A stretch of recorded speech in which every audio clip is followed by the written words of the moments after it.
Hello friends. तो इसका हम लोग पहला पार्ट ऑलरेडी अपलोड कर दिए हैं। ये वास्तविक संख्या यानी चैप्टर 1 का ये दूसरा पार्ट है। ठीक है, तो पिछला पार्ट में हम लोग केवल डेफिनेशंस वगैरह सीखे थे, है ना, सारे नंबरों का प्रकार सीखे थे। तो अगर आप सीखना चाहते हैं तो फिर उसे जाके देख सकते हैं। इस वीडियो में हम लोग यूक्लिड का भाग लेमा यानी भाग एल्गोरिदम सीखेंगे और इसका उपयोग सीखेंगे, है कि नहीं, कहाँ और कैसे इसका उपयोग करते हैं। तो क्या बोलता है कि अगर मेरे पास कोई धनात्मक पूर्णांक a तथा b है, अगर हमारे पास कोई धनात्मक पूर्णांक a तथा b है, उस a तथा b के लिए ऐसा अद्वितीय यूनिक पूर्णांक q तथा r जिससे हमको ये प्राप्त हो a बराबर बी क्यू प्लस आर। तो ऐसे जो है ना एल्गोरिदम होता है, ऐसे जो लेमा होता है उसे हम लोग यूक्लिड का भाग एल्गोरिदम इसे बोलते हैं, जहाँ पर जो r होता है वो 0 से बड़ा होता है ना, जबकि b से छोटा होता है। यानी साधारणतः जो ये चीज लिखा हुआ है ये कुछ नहीं है जो हम लोग 5-6 में पढ़ के आए हैं। क्या पढ़ के आए हैं? भाज्य बराबर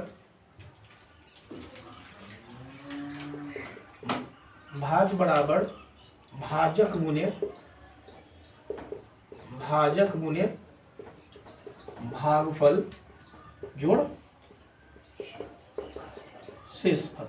ठीक है, बस इसी चीज को इस फॉर्म में लिख दिया और इसी चीज को हम भाग एल्गोरिदम भी कहते हैं। ठीक है, इसमें a भाज्य हो गया, b भाजक हो गया, q भागफल हो गया और r शेषफल हो गया। और हम जानते भी हैं कि जो शेषफल होता है वो हमेशा जिससे हम भाग लगाते हैं उससे वो छोटा होता है, यानी हमेशा जो शेषफल होता है वो b से छोटा होता है। ठीक है, तो अब हम क्या करते हैं, हम सीखते हैं कि कैसे भाग एल्गोरिदम की मदद से एचसीएफ को ज्ञात करना। ठीक है,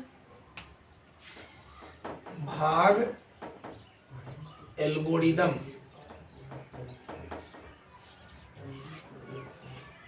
से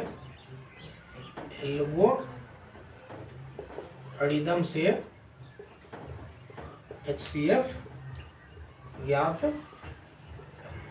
हम सीखेंगे, भाग एल्गोरिदम से एचसीएफ ज्ञात करना। ठीक है, तो हम क्या करते हैं, एक एग्जांपल लेते हैं। मान के चलिए कि हमें 112 और चलो 40 का एचसीएफ ज्ञात करना है। किसकी मदद से? भाग एल्गोरिदम से। 112 और 40 का एचसीएफ यानी कि महत्तम समावर्तक यानी मौसर ज्ञात करें भाग एल्गोरिदम द्वारा। ठीक है, तो जब इस विधि से हमको क्या करना पड़ता है, भाग एल्गोरिदम विधि से अगर हमें एचसीएफ ज्ञात करना है तो हम सबसे पहले क्या करते हैं, शुरुआत जो है वो बड़े नंबर से करते हैं। ठीक है, तो शुरू करते हैं कि हमारे पास जो बड़ा नंबर 112 है उस 112 को, है ना, इस भाजक से इस प्रकार सजाएंगे कि भाज्य बराबर भाजक गुने भागफल जोड़ शेषफल के रूप का हो जाए। तो हम इसको लिख लेते हैं 40। अब 40 से अगर हम 112 में भाग लगाएंगे तो पूरा तो लगेगा नहीं, है ना, 3 मरतबे 120 हो जाएगा। इसका मतलब 2 मरतबे रहेगा 80 और बचेगा कितना? बच जाएगा शेषफल 32। आप रफ में भी कर सकते हैं, है कि नहीं, कि 112 में अगर हम 40 से भाग लगाएंगे तो 2 मरतबे 80 हो जाएगा और बचेगा 32। ठीक है, अब जो जिससे हम भाग लगाए थे नहीं उसको हम अब क्या बना लेंगे, उसको हम बना लेंगे भाज्य, यानी अब भाजक को भाज्य बना लेना है और जो हमारा शेषफल बचा था उसे हमको अब भाजक बना लेना है 32। तो 32 के पहाड़ा में 32 के टेबल में 40 तो आता नहीं है, तो हम क्या लगा सकते हैं, 1 मरतबे और हमारा शेषफल कितना बच जाएगा 8। ठीक है, अब क्या करेंगे, इस 32 को हम भाजक बना लेंगे, है ना, भाज्य बना लेंगे और 8 को बना लेंगे भाज्य।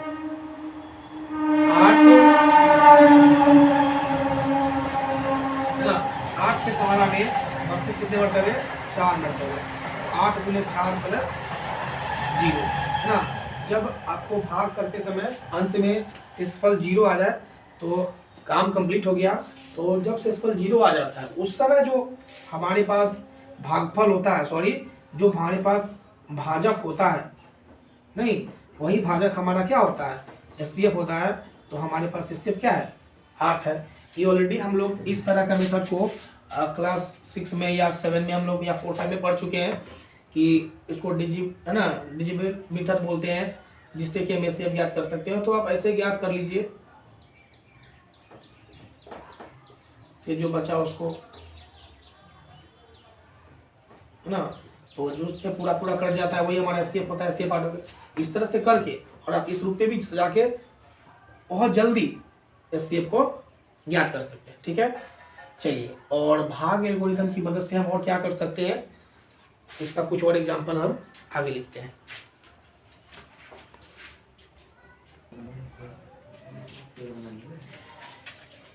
चलिए, तो फिर हम दूसरा एग्जांपल देखते हैं ना, जो हम भाग एल्गोरिथम की मदद से कर सकते हैं। तो मेरे पास एक क्वेश्चन है कि दिखाएं कि प्रत्येक विषम पूर्णांक 6q+1, 6q+3 एवं 6q+5 के रूप का होता है। इसका मतलब हुआ कि कोई भी अगर आप विषम संख्याओं में 6 से भाग लगाते हैं, कोई भी विषम संख्या में अगर आप 6 से भाग लगाते हैं तो आपका शेषफल या तो 1 बचता है, या तो 3 बचता है, या फिर 5 बचता है ना। इसी को हमको भाग एल्गोरिथम की मदद से सिर्फ दिखा देना है।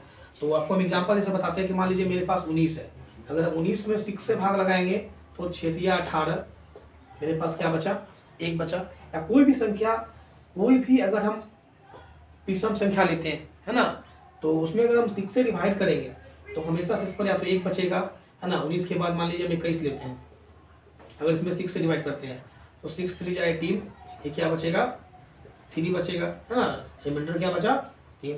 उसी प्रकार से हम 23 लेते हैं तो 6 3 जाए 3, शेषफल क्या बचा, 5 बचा। उसी प्रकार से मान लीजिए कि हम 25 लेते हैं, 6 से डिवाइड करते हैं तो 6 24, शेषफल क्या बचा, 1 बचा। तो यही हमें दिखाना है कि कोई भी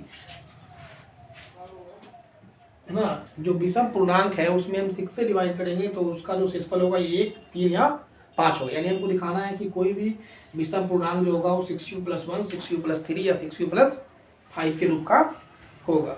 ठीक है, तो हम हल करते हैं। हम क्या लिखते हैं, भाग एल्गोरिदम से क्या होता है, a बराबर bq+r, नहीं, जहां r जो होता है वो 0 से बड़ा या 0 के बराबर होता है, जबकि भाजक यानी b से हमेशा छोटा होता है।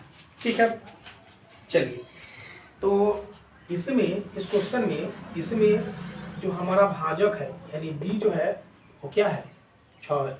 b 6 है, इसीलिए a बराबर 6q+r हो जाएगा। यहाँ r जो होगा वो 0 से बड़ा या 0 के बराबर होगा, जबकि 6 से छोटा होगा। यानी कि r जो होगा वो होगा 0 1 2 3 4 5। क्योंकि ठीक है, क्योंकि हमको विचार किस पर करना है, हमको विचार करना है विषम संख्याओं पर। इसीलिए हम यहाँ लिख लेते हैं कि चूंकि हमें विषम संख्या पर विचार करना है, इसीलिए r क्या हो जाएगा, r हो जाएगा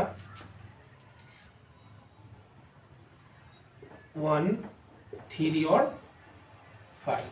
ठीक है, चलिए, जब r 1 3 और 5 हो गया है ना, तब अब हम क्या लिख सकते हैं, इसीलिए हम लिख सकते हैं है ना, क्या लिख सकते हैं कि है ना a बराबर 6q+1, या इसी को हम लिख सकते हैं कि a बराबर 6q, क्योंकि r हमें क्या लेना है, इसके हिसाब से हम लिखते हैं है ना, ये 6 है। ठीक है, तो 6q+r, अब r की जगह पर हम क्या रख सकते हैं, 1 3 5, क्योंकि हमें विषम संख्या लेना था है ना। तो a बराबर क्या हो जाएगा, 6q+1, या a बराबर 6q+3, या a बराबर 6q+5। नहीं, अतः हम कह सकते हैं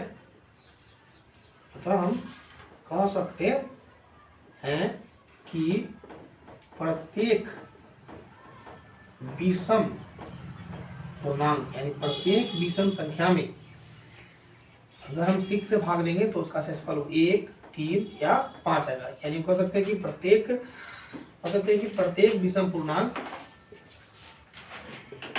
6³ + 1, 6³ + 3 तथा 6³ + 5 के रूप का होता। ठीक है, चलिए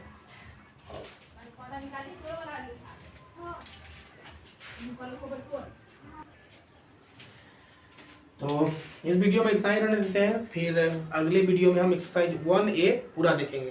तो हम जो पढ़ रहे हैं या हम जिस बुक से क्लास 10 के पूरे मैथ को पूरा करेंगे वो भारतीय वन का बुक है ना। तो इसी बुक से हम लोग क्या करेंगे, पूरे 10th क्लास के मैथ को पूरा करेंगे। ठीक है।